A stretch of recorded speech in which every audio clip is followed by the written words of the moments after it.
여러분, 안녕하세요. 오늘 밤 우리는 아주 특별한 이야기로 시작합니다. 새벽 3시 29분, 아주 정확하게 눈이 떠지는 그 순간. 창밖은 아직 깜깜하고 집안은 조용하지만 내 심장은 마치 경보처럼 두근거리기 시작합니다. 어쩐지 더 이상 자지도 못할 것 같고 다시 눈을 감으면 오히려 더 불편해지는 이 느낌. 혹시 여러분도 이런 경험 있으신가요? 불면은 단순히 잠을 잘 못 자는 문제가 아니에요. 특히 폐경기를 지나며 시작된 불면은 내 몸의 리듬이 조금씩 부서지고 있다는 신호일지도 모릅니다. 처음엔 그냥 스트레스 때문이겠거니 했어요. 내일 일정이 많아서 그런가 보다, 생각이 많아서겠지 하며 넘기곤 했지만 시간이 지날수록 새벽에 깨는 그 시각이 점점 일정해지고 낮에 쏟아지는 졸음과 피로는 점점 더 무겁게 다가오더군요.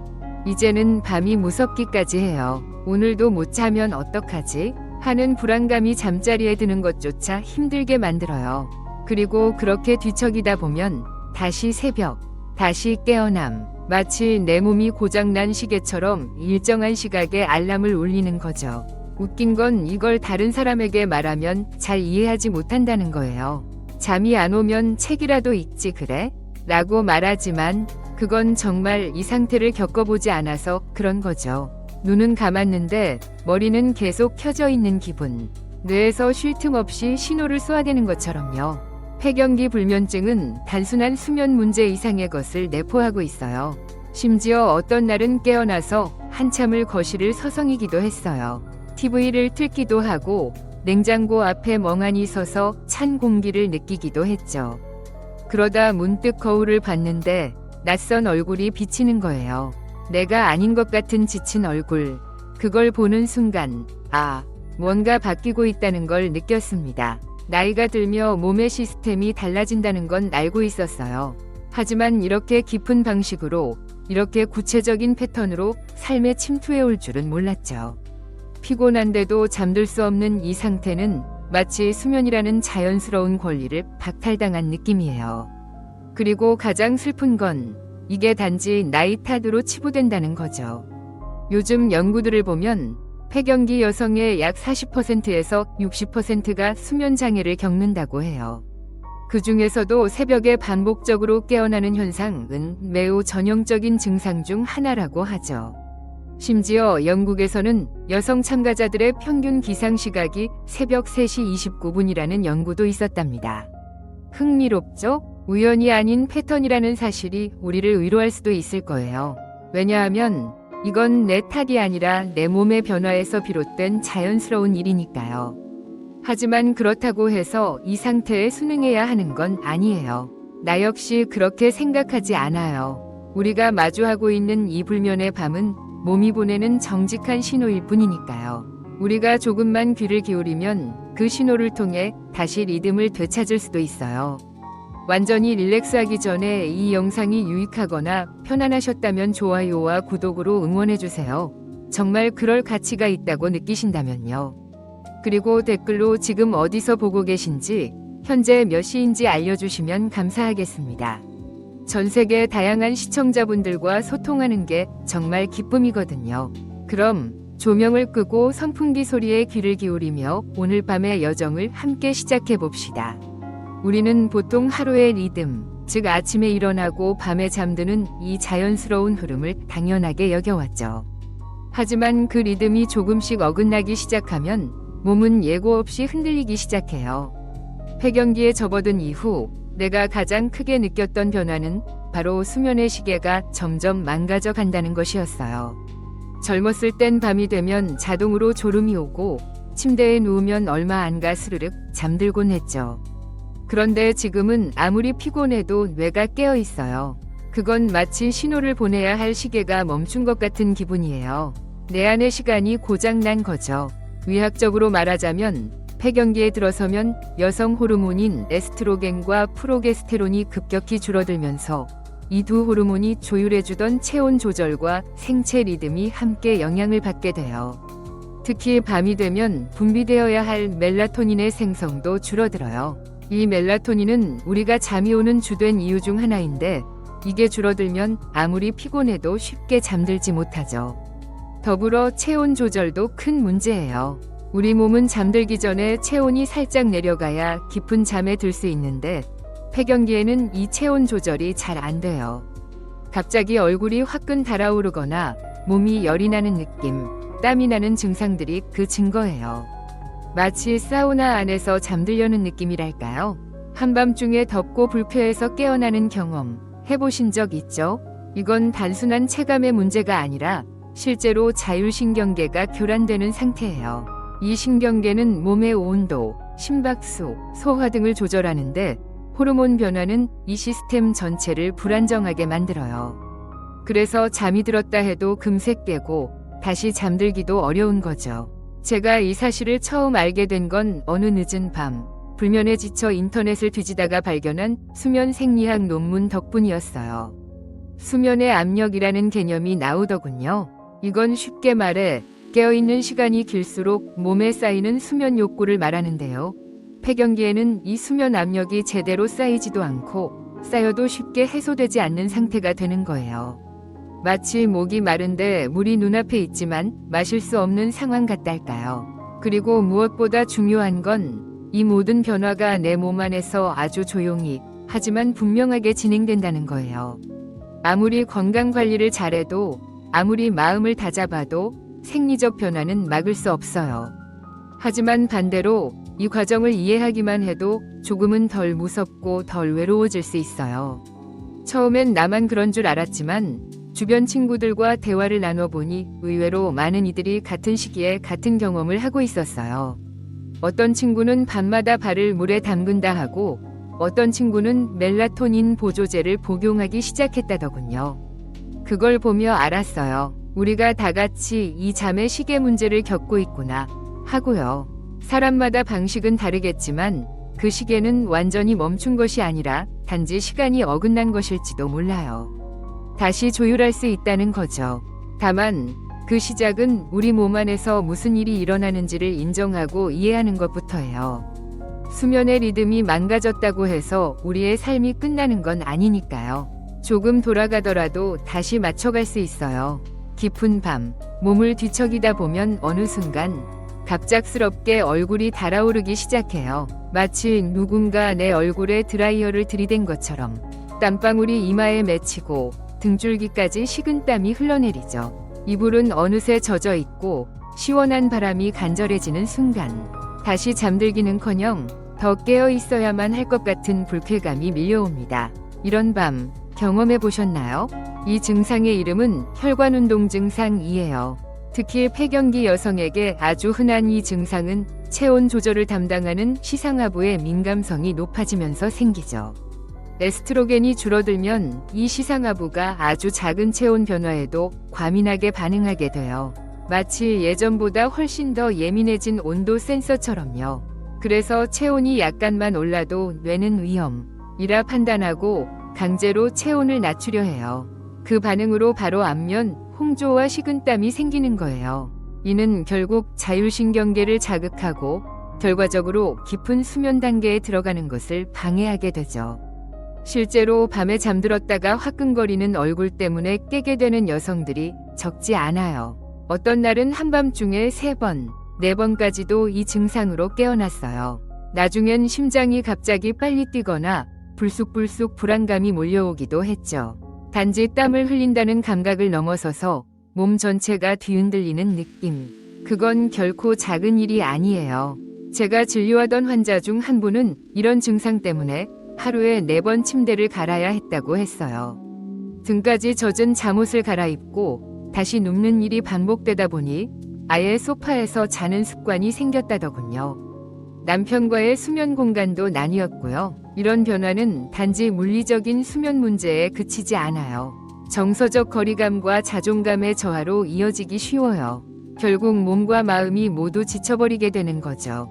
최근 연구들에 따르면 이러한 안면 홍조가 수면 중에 발생하면 뇌의 각성 상태가 유발되어 잠재적으로 미세각성이라 불리는 상태를 수십 차례 경험하게 된다고 해요. 이 미세각성은 우리가 의식적으로 느끼지 못할 수도 있지만 다음날 느끼는 극심한 피로와 직결된답니다. 그러니 잠은 잤는데 피곤하다는 말 결코 과장이 아니에요. 문제는 이 증상을 단순히 덮다, 갱년기라 그렇다고만 넘긴다는 거예요. 사실 이건 명확한 생리적 변화의 징후이고 수면 건강에 중대한 영향을 미치는 요소예요. 그리고 중요한 건 이 증상은 절대로 정상적인 수면 회복을 방해하는 요소로 간과되어서는 안 된다는 거죠. 제가 경험상 추천하는 건 우선 잠들기 2시간 전부터 체온을 살짝 낮추는 루틴을 갖는 거예요. 예를 들면 따뜻한 물로 샤워한 뒤 시원한 방에서 천천히 몸을 식히는 거죠. 이는 실제로 체온이 자연스럽게 떨어지면서 수면 진입을 돕는 데 효과적이에요. 또 침구의 재질도 중요해요. 땀을 빠르게 흡수하고 증발시키는 면 소재로 바꾸는 것만으로도 훨씬 쾌적한 수면을 유지할 수 있어요. 명상이나 호흡법도 도움이 돼요. 갑작스러운 안면 홍조나 식은땀으로 인해 불안감이 올 때 단순히 심호흡을 5회 정도 반복하는 것만으로도 신경계가 안정되는 걸 느낄 수 있어요. 물론 완벽한 해결은 아니지만 그 순간을 넘기기에 충분한 방법이죠. 그날 증상이 다를 수 있고 어떤 날은 참을 만하다가도 어떤 날은 정말 괴롭기도 해요. 하지만 우리가 이 과정을 알고 있다는 것, 그리고 그것을 조절해 볼 수 있다는 것, 그것만으로도 이 밤은 조금 덜 불편해질 수 있어요. 아마 이런 말 한 번쯤 들어보셨을 거예요. 요즘 스트레스 많으신가 봐요? 생각이 많아서 잠 못 드는 거겠죠. 그런데요, 정말 그럴까요? 밤마다 눈이 말똥말똥해지는 게 단지 마음 때문일까요? 저는 아니라고 말하고 싶어요. 아니, 말해야 해요. 우리가 겪는 불면은 단순한 심리적 문제 그 이상이에요. 폐경기에 접어들며 생기는 생리적 변화가 생각보다 훨씬 깊고 체계적으로 우리 몸을 흔들고 있다는 걸 사람들은 잘 모릅니다. 제 이야기를 해볼게요. 어느 날은 피곤함에 눈도 제대로 뜨기 힘든 오후를 보냈어요. 그런데 밤이 되자마자 머리는 선명하게 깨어나는 거예요. 누워만 있으면 심장이 쿵쿵, 머릿속은 이거 해야지, 저건 왜 그랬지 하고 자동으로 돌아가기 시작하고요. 저도 처음엔 내가 너무 예민한가? 혹시 우울증? 하고 스스로를 의심했어요. 하지만 의학적인 설명을 접하고 나서야 안심할 수 있었어요. 에스트로겐과 프로게스테론, 이 두 호르몬이 단지 생리 주기에만 관여하는 게 아니라 뇌 속의 수면 회로, 감정 처리 회로, 심지어 통증 감각까지 모두 조율하고 있다는 사실을 알게 된 거죠. 그러니까 생각이 많아서 못 자는 게 아니라 호르몬이 줄어들면서 뇌의 흥분 시스템이 원래보다 쉽게 깨어나고 억제 기능은 약해진 거예요. 실제로 폐경기 여성은 수면 유지뿐만 아니라 수면 시작 자체도 어려워요. 이건 걱정이나 스트레스를 받아서 그런 게 아니라 뇌내 GABA 수용체의 기능이 약화되면서 발생하는 문제예요. 이 수용제는 뇌를 진정시키는 역할을 하거든요. 그 기능이 떨어지면 머리는 더 쉽게 생각하기 모드로 들어가고 마음은 이유 없이 불안해져요. 또 한 가지 중요한 점은 주변 사람들도 이 증상을 잘 모른다는 거예요. 특히 가족들은 그저 잠 좀 자, 그만 생각해 정도로 말할 뿐이죠. 하지만 실제로 우리가 마주하는 이 밤은 단순한 고민의 시간이 아니라 진짜로 몸이 변하면서 생기는 매우 구체적인 반응이에요.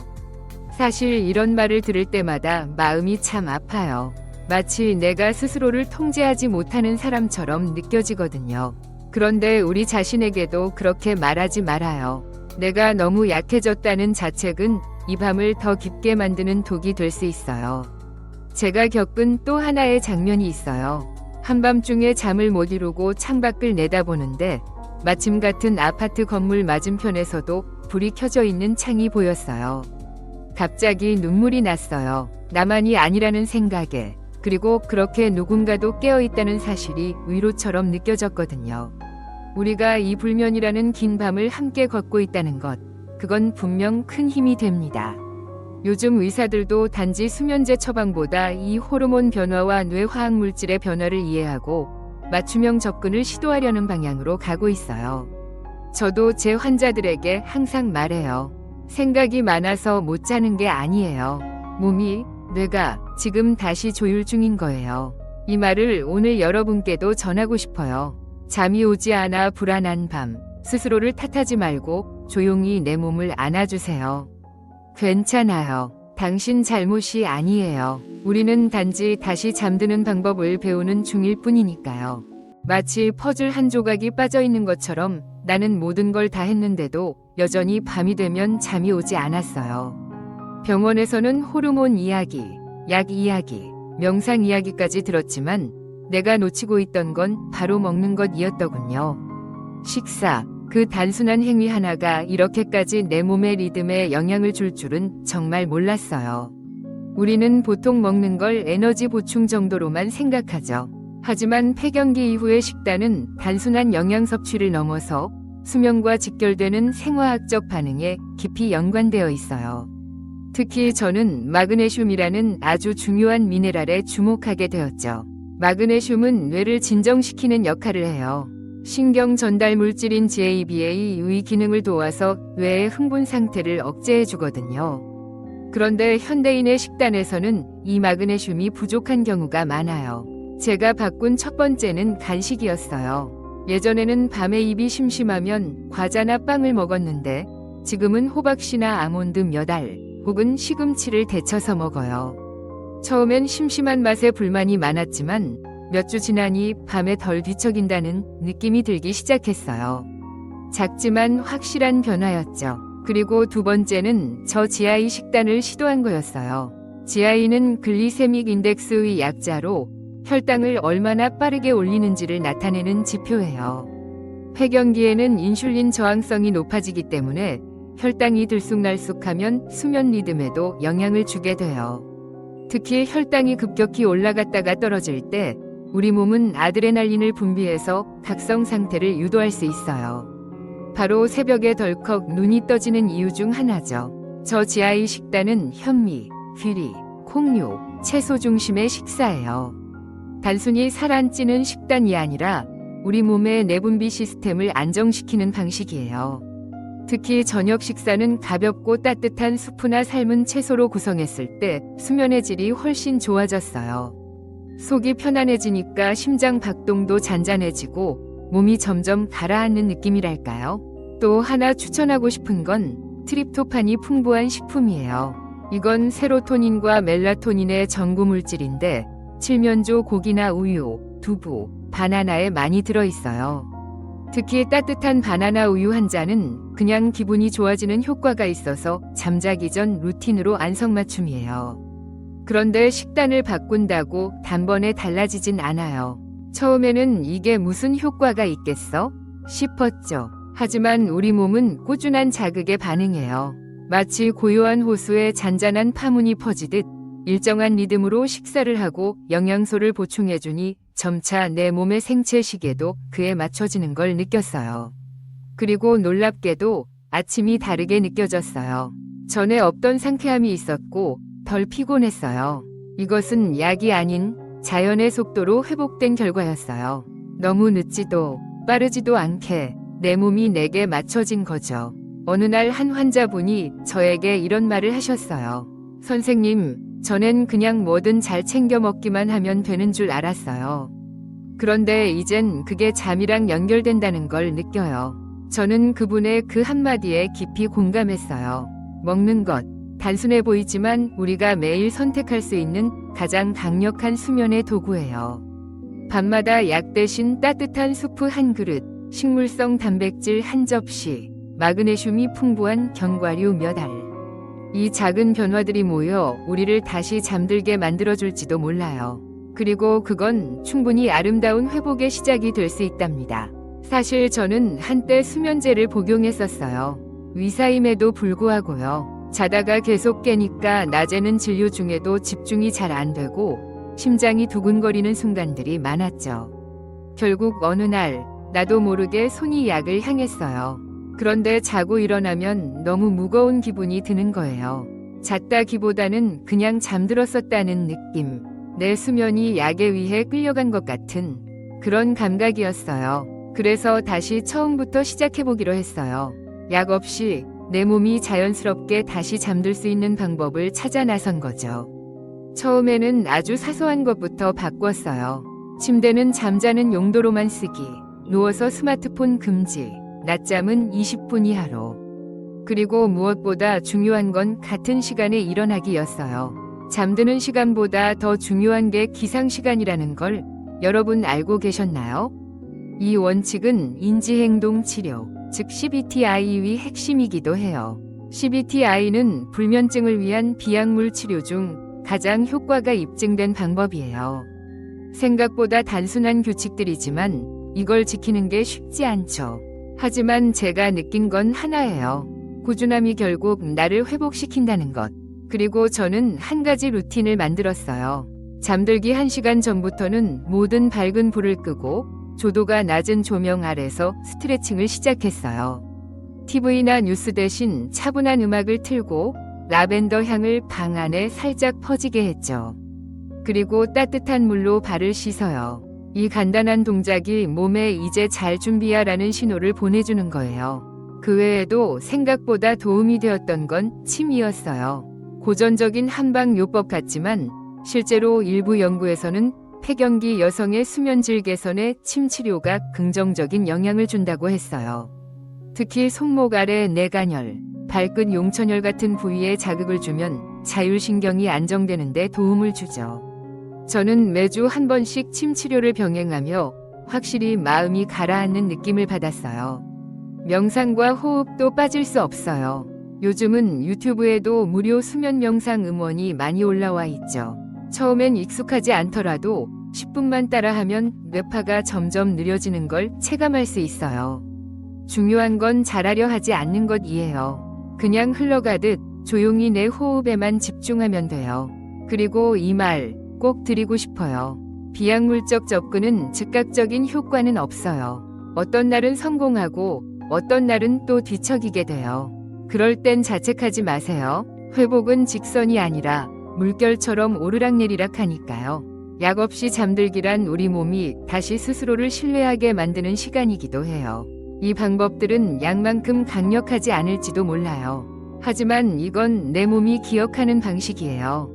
밤이 되면 스스로 조용히 가라앉는 능력, 그건 시간이 지나면 분명히 돌아와요. 저는 지금 매일 밤 그 훈련을 하고 있어요. 아주 작은 승리를 쌓아가고 있는 셈이죠. 이 여정을 함께 걷는 여러분께도 말해드리고 싶어요. 오늘 밤 불이 꺼진 방 안에서 아주 조용히 심호흡 5번 해보세요. 그리고 가만히 눈을 감으세요. 어떤 밤이든 우리는 다시 잠들 수 있어요. 그건 약이 아닌 내 몸의 힘으로 가능한 일이에요. 솔직히 말해서 저는 한동안 제 몸이 돌아오지 않을 거라고 생각했어요.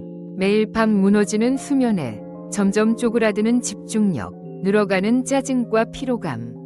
마치 내가 아닌 사람처럼 느껴지더라고요.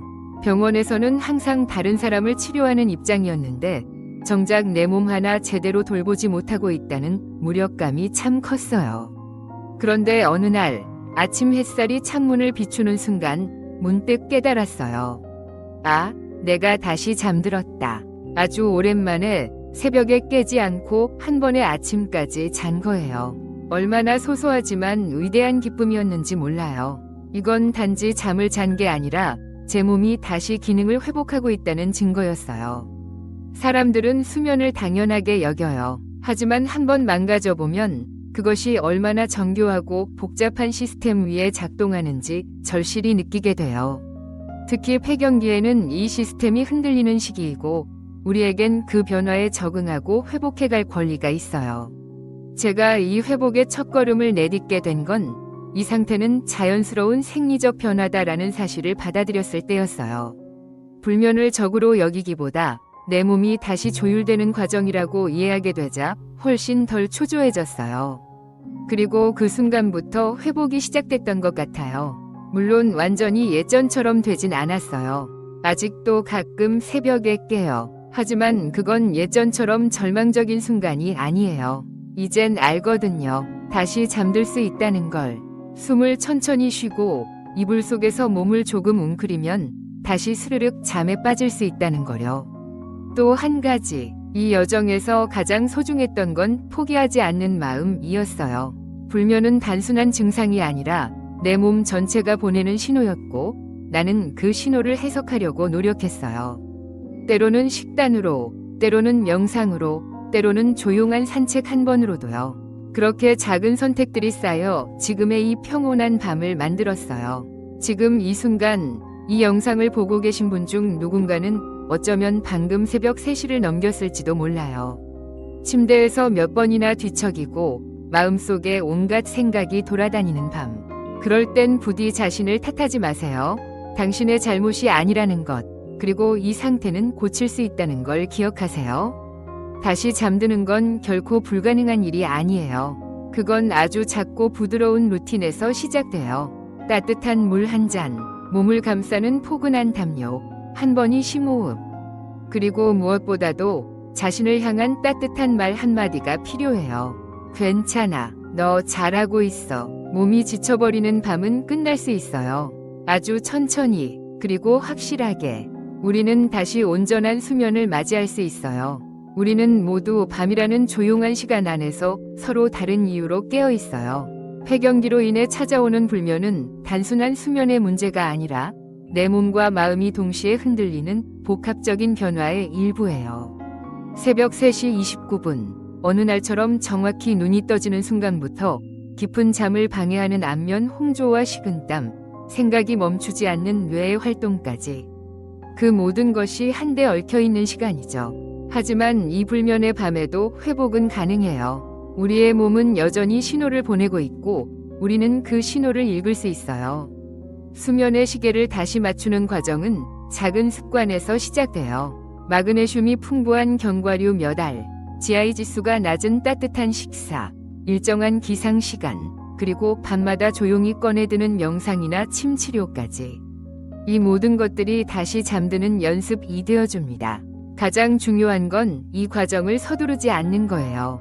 수면은 강제로 얻을 수 없어요. 그저 조건을 만들어주는 것뿐이죠. 우리의 몸은 기억하고 있어요. 예전처럼 편안하게 잠들던 그 감각을요. 그리고 어느 날 다시 아무 일도 없었다는 듯 조용히 아침을 맞게 될 거예요. 완전히 릴렉스하기 전에 이 영상이 유익하거나 편안하셨다면 좋아요와 구독으로 응원해주세요. 정말 그럴 가치가 있다고 느끼신다면요. 그리고 댓글로 지금 어디서 보고 계신지, 현재 몇 시인지 알려주시면 감사하겠습니다. 전 세계 다양한 시청자분들과 소통하는 게 정말 기쁨이거든요. 그럼 천천히 눈을 감고 오늘 밤의 마지막 숨을 깊이 들이쉬어 봅시다. 조용히, 조용히 잠이 옵니다.